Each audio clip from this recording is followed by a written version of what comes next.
Yesus Kristus mengajarkan kasih sebagai hukum tertinggi dalam kehidupan.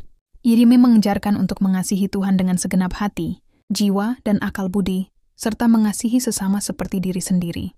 Kasih kepada Tuhan. Yesus mengajarkan bahwa mengasihi Tuhan adalah perintah utama yang harus dilakukan dengan sepenuh hati, jiwa, dan akal budi. Ini berarti menempatkan Tuhan sebagai pusat kehidupan dan hidup sesuai dengan kehendak-Nya. Kasih kepada sesama. Perintah kedua yang sama pentingnya adalah mengasihi sesama seperti diri sendiri. Ini berarti memperlakukan orang lain dengan kasih sayang, perumadan, dan kebaikan, sebagaimana kita memperlakukan diri sendiri. Kasih sebagai hukum tertinggi. Yesus menyatakan bahwa kasih adalah hukum yang terutama dan pertama, yang mengungguli semua perintah lainnya.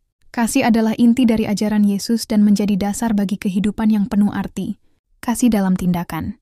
Kasih tidak hanya tentang perasaan, tetapi juga tentang tindakan nyata. Ini berarti peduli terhadap kebutuhan orang lain, memberikan pertolongan, dan meneladani kasih Kristus dalam kehidupan sehari-hari. Kasih dalam keunikan. Kasih yang sejati tidak terbatas pada orang-orang tertentu, tetapi mencakup semua orang, termasuk musuh, orang asing, dan orang yang berbeda. Kasih sebagai penggenapan hukum. Kasih adalah penggenapan dari hukum Taurat dan kitab para nabi, yang menekankan bahwa kita harus mencintai Tuhan dan sesama dengan sepenuh hati.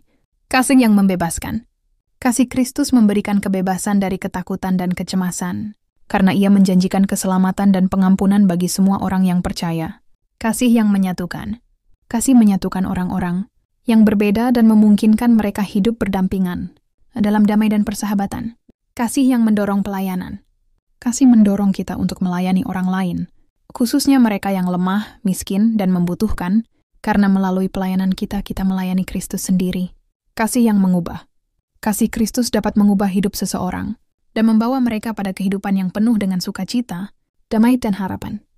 Hidup dalam Yesus berarti hidup dengan fokus dan tujuan yang didasarkan pada ajaran, kasih, dan pengorbanannya.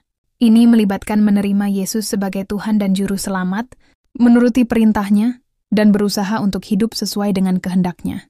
Hidup dalam Yesus juga berarti membangun hubungan yang erat dengan Dia melalui doa, membaca Alkitab, dan berpartisipasi dalam perayaan sakramen.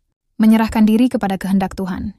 Hidup dalam Yesus berarti rela untuk diubah dan dibentuk oleh-Nya, menuruti segala perintah-Nya, dan hidup sesuai dengan kehendak-Nya. Mengasihi Tuhan dan sesama. Kasih adalah inti dari kehidupan dalam Yesus yang harus kita tunjukkan kepada Tuhan, melalui ketaatan dan kepada sesama melalui pelayanan dan tindakan kasih. Hidup berbuah dalam roh. Hidup dalam Yesus berarti hidup dengan buah-buah roh seperti kasih, sukacita, damai sejahtera, kesabaran, kebaikan, dan setia. Menjaga kehidupan rohani. Berdoa, membaca Alkitab, berpartisipasi dalam perayaan sakramen, dan bersekutu dengan orang percaya adalah cara untuk menjaga hubungan kita dengan Tuhan dan hidup dalam kasih-Nya. Menjauhi kehidupan lama. Hidup dalam Yesus berarti meninggalkan kebiasaan buruk dan dosa serta hidup dalam kebenaran. Dan kasih-Nya hidup berlimpah.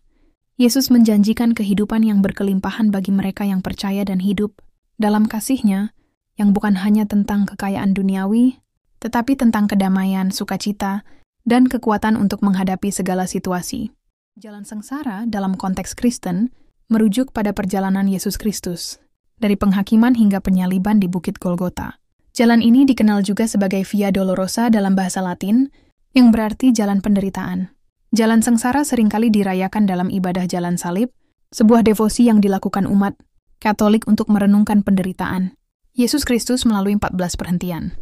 Via Dolorosa. Jalan ini adalah jalan yang dilalui Yesus di Yerusalem kuno saat Ia memanggul salib menuju Golgota. Jalan salib adalah devosi Katolik yang mengenang penderitaan dan kematian Yesus Kristus melalui 14 perhentian yang meliputi berbagai kejadian penting dalam perjalanan Yesus menuju penyaliban, seperti hukuman mati, memanggul salib, jatuh, bertemu dengan ibunya, dan lain-lain. Jalan salib memiliki makna spiritual yang mendalam bagi umat Kristen karena merupakan bentuk pengungkapan iman dan renungan akan penderitaan Yesus Kristus yang menjadi dasar keselamatan umat manusia. Tradisi jalan salib sudah dilakukan sejak lama, bahkan sejak zaman Kaisar Konstantin, di mana para peziarah berdoa merenungkan sengsara Yesus di sepanjang jalan yang sekarang disebut Via Dolorosa.